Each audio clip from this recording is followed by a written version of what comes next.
Ազգային ժողովի ուժեղ Հայաստան եւ Հայաստան խմբակցությունների հարգելի պատգամավորներ, ազգային ժողովի աշխատանքներին հետևող սիրելի հայրենակիցներ, տիկնայք եւ պարոններ։ Մի քանի օր առաջ ես նայում եմ Ազատություն ռադիոկայանի մի ռեպորտաժ, որտեղ լրագրողը հարցազրույց էր վերցնում կնյազ Հասանովից եւ ըստ լրագրողի մեկնաբանության տեղեկության նա շտապում էր Ռուբեն Ռուբինյանի մոտ, որպեսզի քննարկեն այս նիստի անցկացման կազմակերպման հետ կապված հարցերը։ Եվ այս քննարկման արդյունքը փաստացի եղել է այն, որ ազգային ժողովը իր աշխատանքները մեկնարկեց կանոնակարգի կոպտագույն խախտումներով, ըստ որի ազգային ժողով չհրավիրելով ամենայն հայոց կաթողիկոսին, որ ազգային ժողովի պատգամավորները զրկվեցին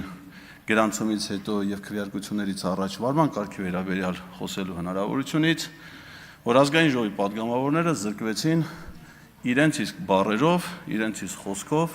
երթման տեքստը հնչեցնելու հնարավորությունից, այլ կիրառվեց պիոներական ճամբարի մեթոդը։ Բայց սա թերևս միակ խնդիրը չէր, որ կանոնակարգի խախտումով տեղ ունեցավ։ Տեղ ունեցավ նաև բարոյական նորմերի շատ կոպտագույն խախտում։ Ես հետևել եմ 2021 թվականի առաջին նիստի մեկնարկին, երբ կնյազ Հասանովը նիստը բացելուց առաջ խնդրեց 1 րոպե լռությամբ հարգել հայրենիքի պաշտպանության համար զոհվածների հիշատակը։ Ոնց որ թե պարոն Ռուբինյանի հետ քննարկման արդյունքում այս անգամ նման որոշում չի կայացվել։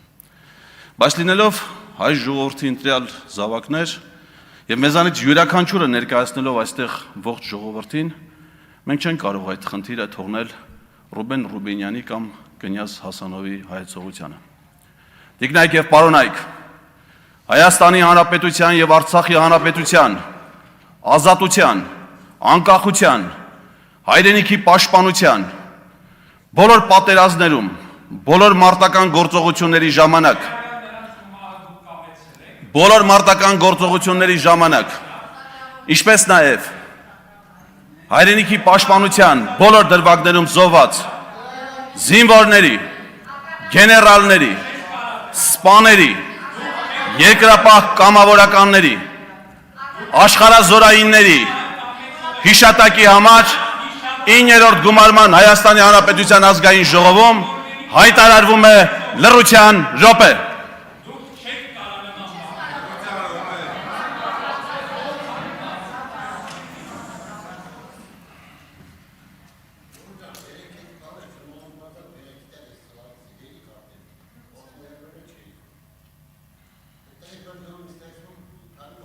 Շնորհակալություն։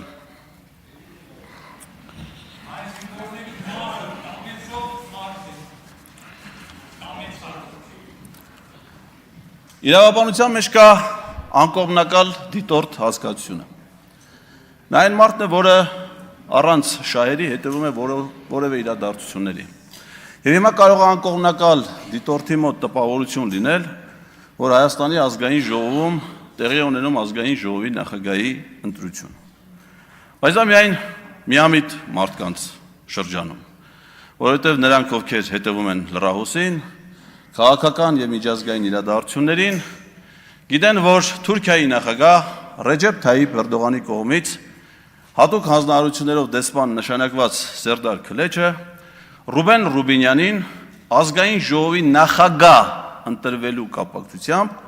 շնորհավորել է դեռևս 2026 թվականի հունիսի 25-ին։ Այսինքն սահմանադրական դատարանում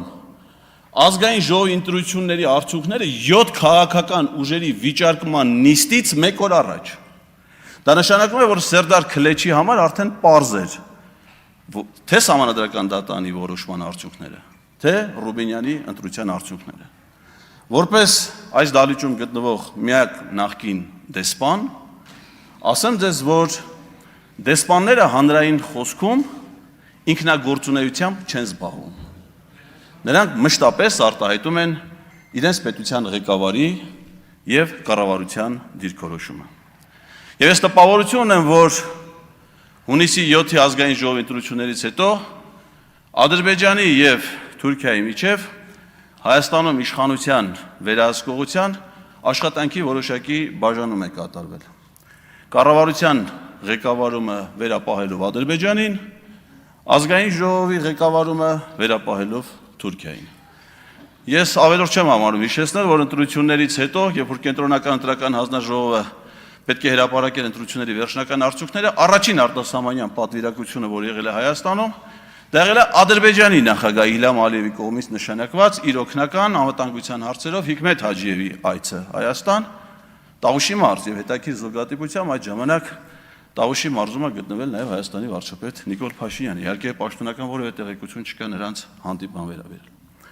Իսկ եթե այդպես է, իսկ իմ կարծիքով դա այդպես է, հետաքրքիր ժամանակ թե Թուրքիայի ընտրությունը չի կարող կանգնած լինել Ռուբեն Ռուբենյանի վրա։ Այստեղ խոսվեց նրա Թուրքիայում հետազոտական ծրագրերում ներգրավվածության մասին չեմ ուզում մանրամասնել, բայց նաև ուզում եմ հիշեցնել, որ Ռուբեն Ռուբենյանը ապօրինի կերպով խախտելով Հայաստանի սահմանադրությունը եւ օրենքները ստանձնել է հայ-թուրքական գործընթացում Հայաստանի կողմից պաշտոնական բանակցի գործառույթները։ Մեր երկրի սահմանադրությամբ արտաքին քաղաքականությունը իրականացնում է կառավարությունը եւ կառավարությունը այդ քաղաքականության համար պատասխանատու եւ հաշվետու է ազգային ժողովի առջեւ։ Հետեւաբար ազգային ժողովի падգամավոր, այն էլ ղեկավար մարմնի ազգային ժողովի փոխնախագահ որևէ պարագայում իրավունք չուներ իր վրա ստանձնելու գործադիր իշխանության ֆունկցիաներ, առավել ևս որ դրա համար չկար որևէ իրավական ակտ։ Հայաստանի վարչապետը Ռուբեն Ռուբենյանին որևէ իրավական ակտով որևէ պաշտոնում չի նշանակել։ Եվ նա փաստորեն ինքն իր աղջությամբ տապալել է Հայաստանի սահմանադրական կարգը, խախտել Հայաստանի սահմանադրությունը, ընդ որում, ինչպես նշեցին մեր գործընկերները Հայաստան Դաշինքի падգամավորները, առանց արդյունավետության, որովհետև ես հիշում եմ, որ Քլեշն ու Ռուբենյանը հայտարարել էին, որ 2023 թվականի հուլիսի 1-ից հայ-թուրքական սահմանը կբացվի դիվանագիտական ազնագիր ունեցող Հայաստանի քաղաքացիների եւ երրորդ երկրի քաղաքացիների առաջ։ Այս դահլիճում շատ կան դիվանագիտական ազնագիր ունեցող քաղաքացիներ, կարծում եմ նրանց մեջ շատերը կլինեն, որ կցանկանան Թուրքիա գնալ Մարգարեի անցակետով, բայց դա հնարավոր չի։ Իսկ հիմա ոչ թե 2023 թվականն, այլ 2026 թվականն, այսինքն 0 արդյունավետություն ապօրինի գործունեության իմաստով։ Ռուբենյանը նաև Թուրքիայում եղել է Թուրքիայի արտգործ նախարարության կողմից Անտալիայի դիվանագիտական ֆորումին, նրանց կողմից կազմակերպված, ընդ որում ոչ մեկ անգամ։ Իդեպ այստեղ փոխադարձություն երբեք չի գործել, որովհետև դրանից հետո Հայաստանի արտգործ նախարարությունն էլ է կազմակերպել Երևանյան հորիզոններ համաժողովները եւ որին ոչ մի թուրք պաշտոնյա, այդ թվում եւ Սերդար Քլեչը մասնակցություն չեն ունեցել։ Շատ են խնդիրները, որոնք կապված են Ռուբենյանի հետ, ես նաև անձնապես եմ դա զգացել, որովհետև երբ որ ազգային ժողովի նախագահի տեղակալ Ռուբենյանը հայտարարել էր քաղաքացիների ընդունելություն, ես 5 անգամ ներկայացել եմ այդ ընդունելությանը մասնակցելու համար եւ ոչ մի անգամ այդ ընդունելությանը չեմ արժանացել իմ հանդեպ խտրական վերաբերմունք ցուցաբերելու գործով։ Տեղեկացնում եմ ազգային ժողովին, որ իմ հետևողական իրավական գործընթացների արդյունքում վճռաբեկ դատարանի որոշման հիմքով Քննչական կոմիտեի Արաբկիրի քննչական բաժնում նախաձեռնված է քրեական վարույթ եւ ես սպասում եմ առաջիկայում գլխավոր դատախազին ազգային ժողովում, որը մեր համաձայնությունը կխնդրի Ռուբենյանին որպես մեղադրյալ ներգրավելու եւ կարծում եմ նաեւ խափաման միջոցի միջնորդությամբ։